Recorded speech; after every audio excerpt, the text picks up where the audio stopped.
Hey everybody, what is going on? I am Maximus Rex. This is Big Baby Reviews. Today is Friday. It is Todd McFarlane Day, so we're looking at the first issue of his return in the early 90s to comics in general, but more specifically to Image Comics in Spawn #1, cover dated May 1992. I would have been 11 when this came out, just right before I really get into comic books deep.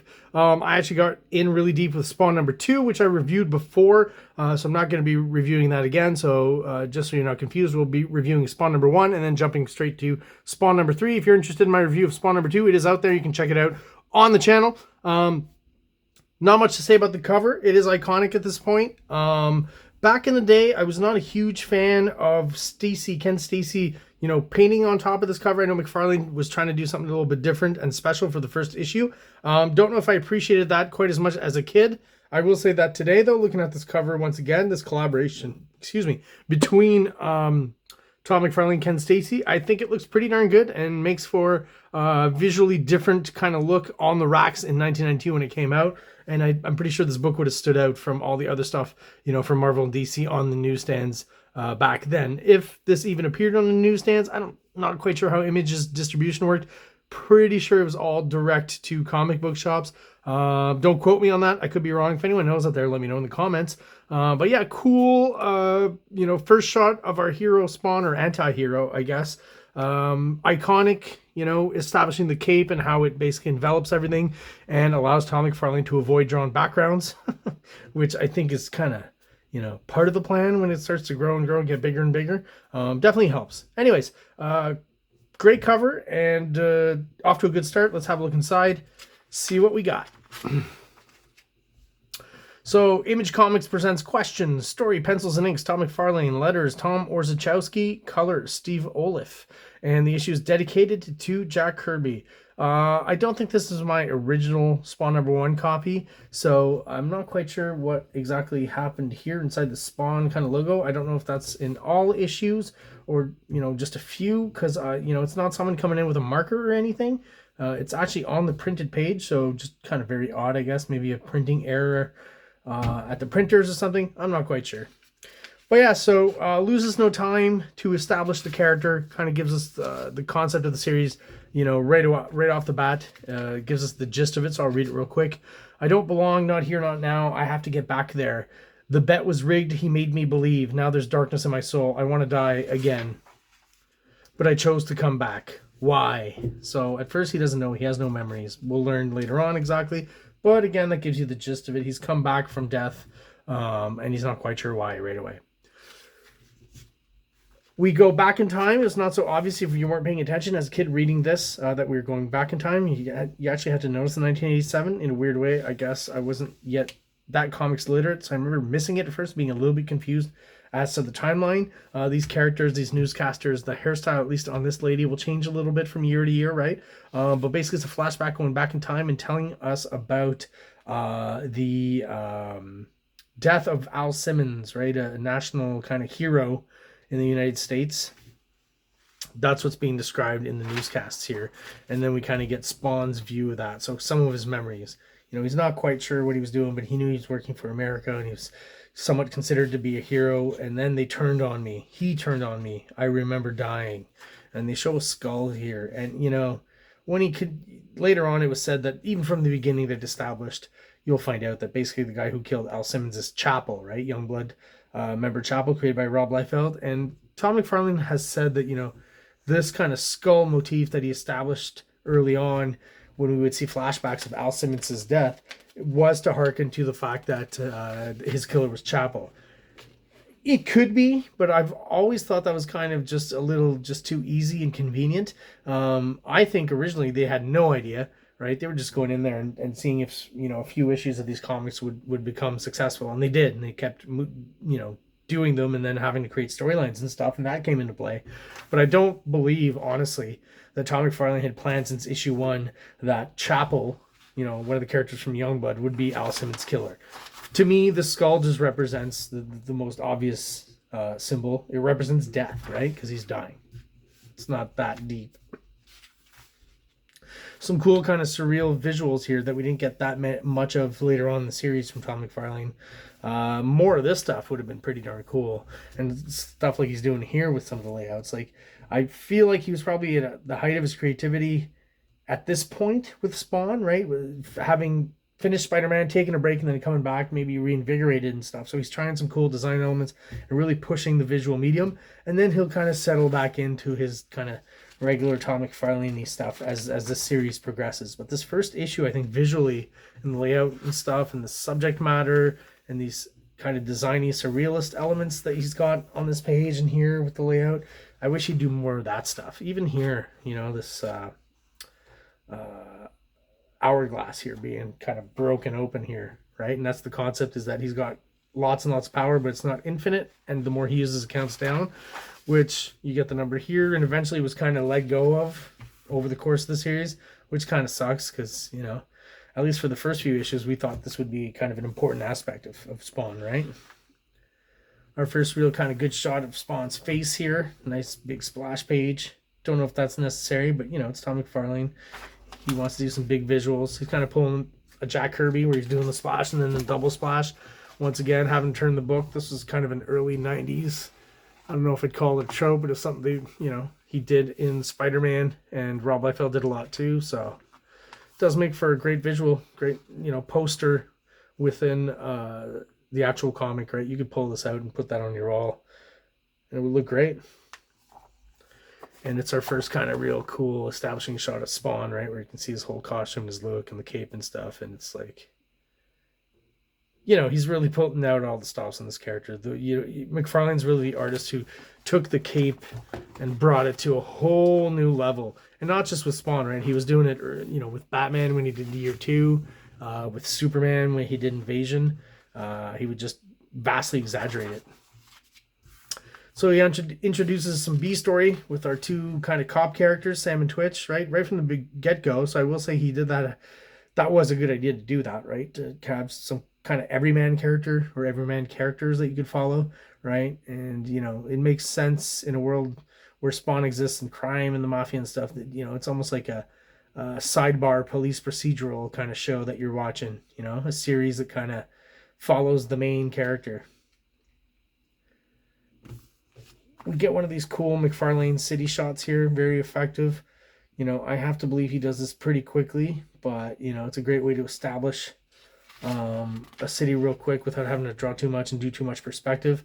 I assume that's the moon there. Funny that no color was thrown in there, but I think it still works that way.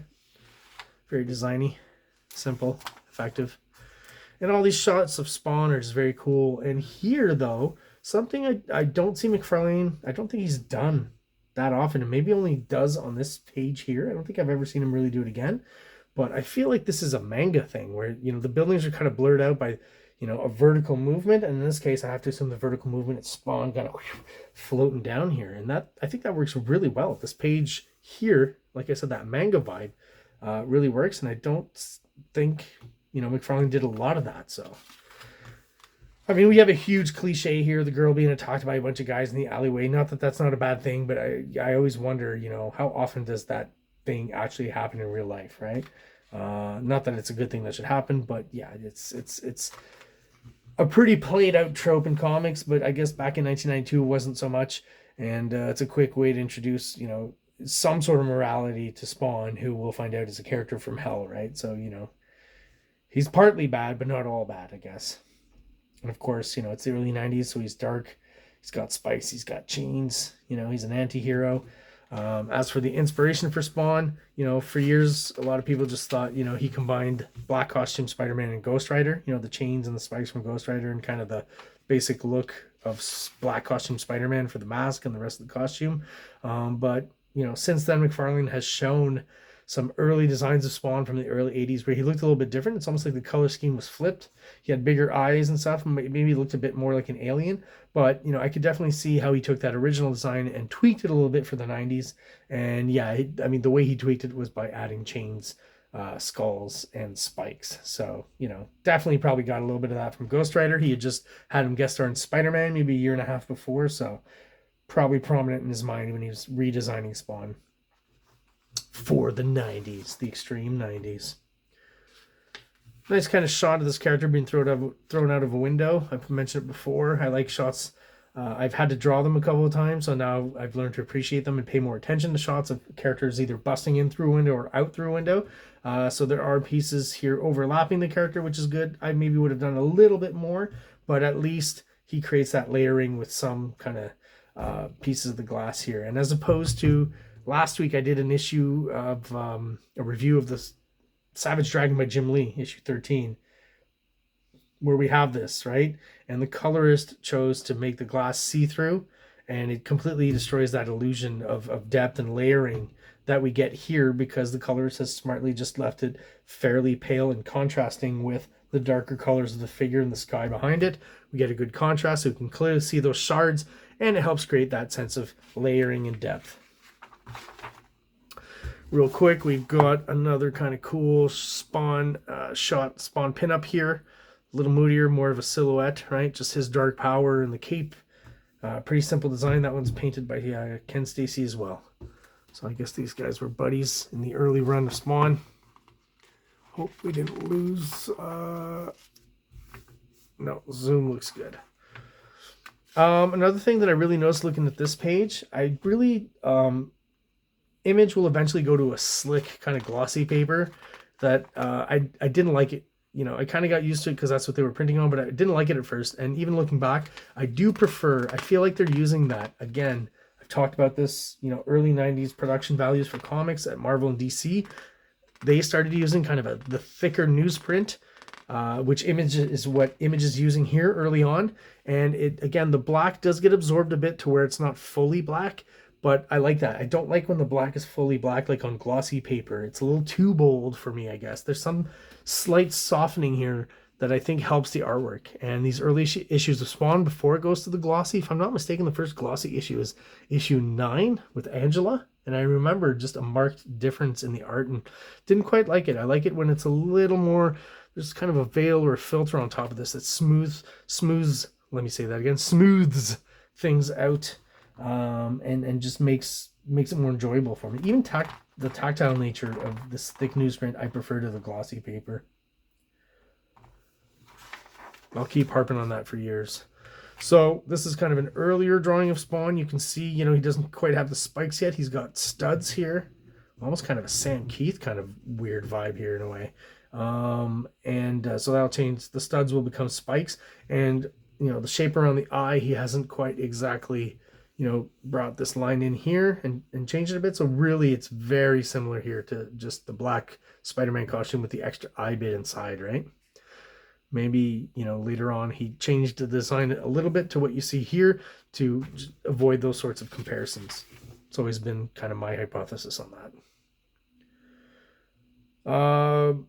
Those weird kind of shots. I mean, I know McFarlane will still be working kind of the final look of Spawn design at the design throughout the early issues. So the fact here that he does have a nose kind of in his, you know, what they're hinting at as to his face underneath the mask seems fairly human. And it will be revealed to really not be pretty soon, actually. Yeah, some of the stuff that he's doing, these flashback sequence in these early issues, he kind of still does it later on, but there's just something in those first few issues where he does it.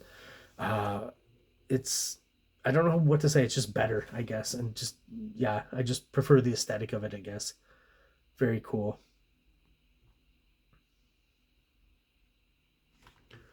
Using some familiar friends, the spider web here for the panels. Some familiar design elements.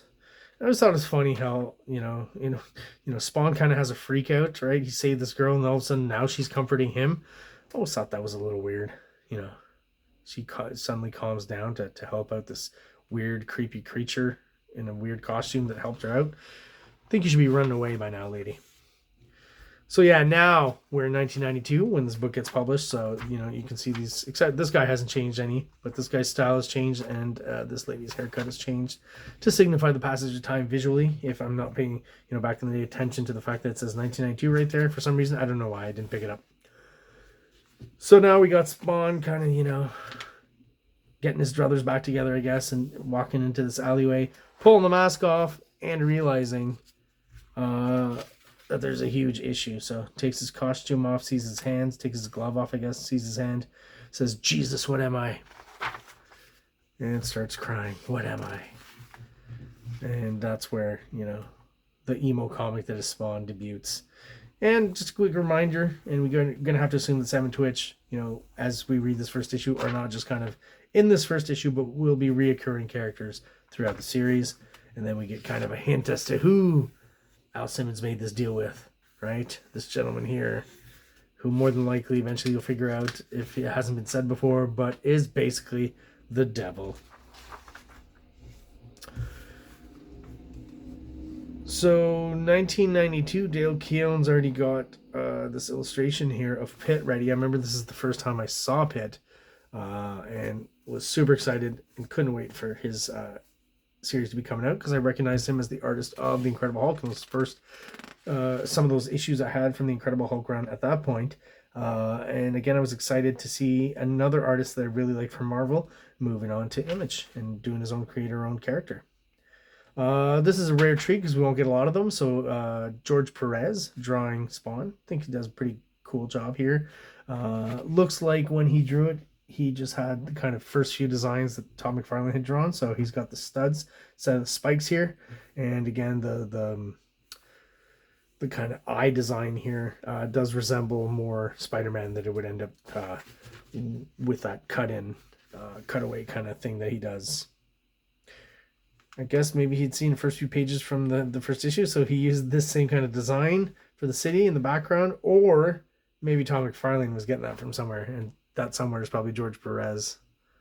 Yeah, the fact that I see it here now, I'm trying to think back to some George Perez comics. I do feel like that's something that he does, so McFarlane may have lifted that from him, which is fine. Tons of lifting happening in comics all throughout, you know, 30s, 40s, 50s, 60s, and on. And it's just fun to kind of see the early days of Image Comics, right? Starting off.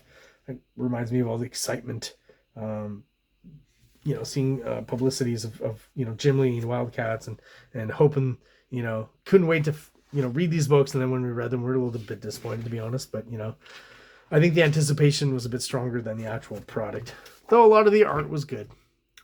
So there you go, guys. That's my review of Spawn #1 by Todd McFarlane. You have any questions, comments, little tidbits about Todd McFarlane, this issue, or Image Comics, let me know in the comments below. I'll try to respond as best as I can. If you're still watching videos, all you subscribers out there, thank you so much. I really appreciate it.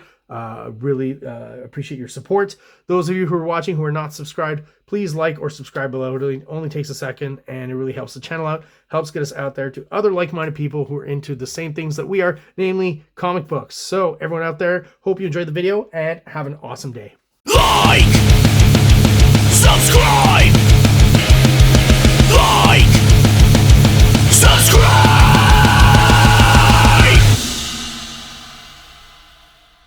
King Comics presents Big Baby, Volume 1, Issues 1 to 13, 204 pages of story and art. King Comics also presents Star Crasher one-shot, 32 pages, cosmic sci-fi surrealist adventure. You can find these fine comics at kingcomics.ca, at MaximusRex13 on Instagram, or on Facebook, MaxRex or Big Baby.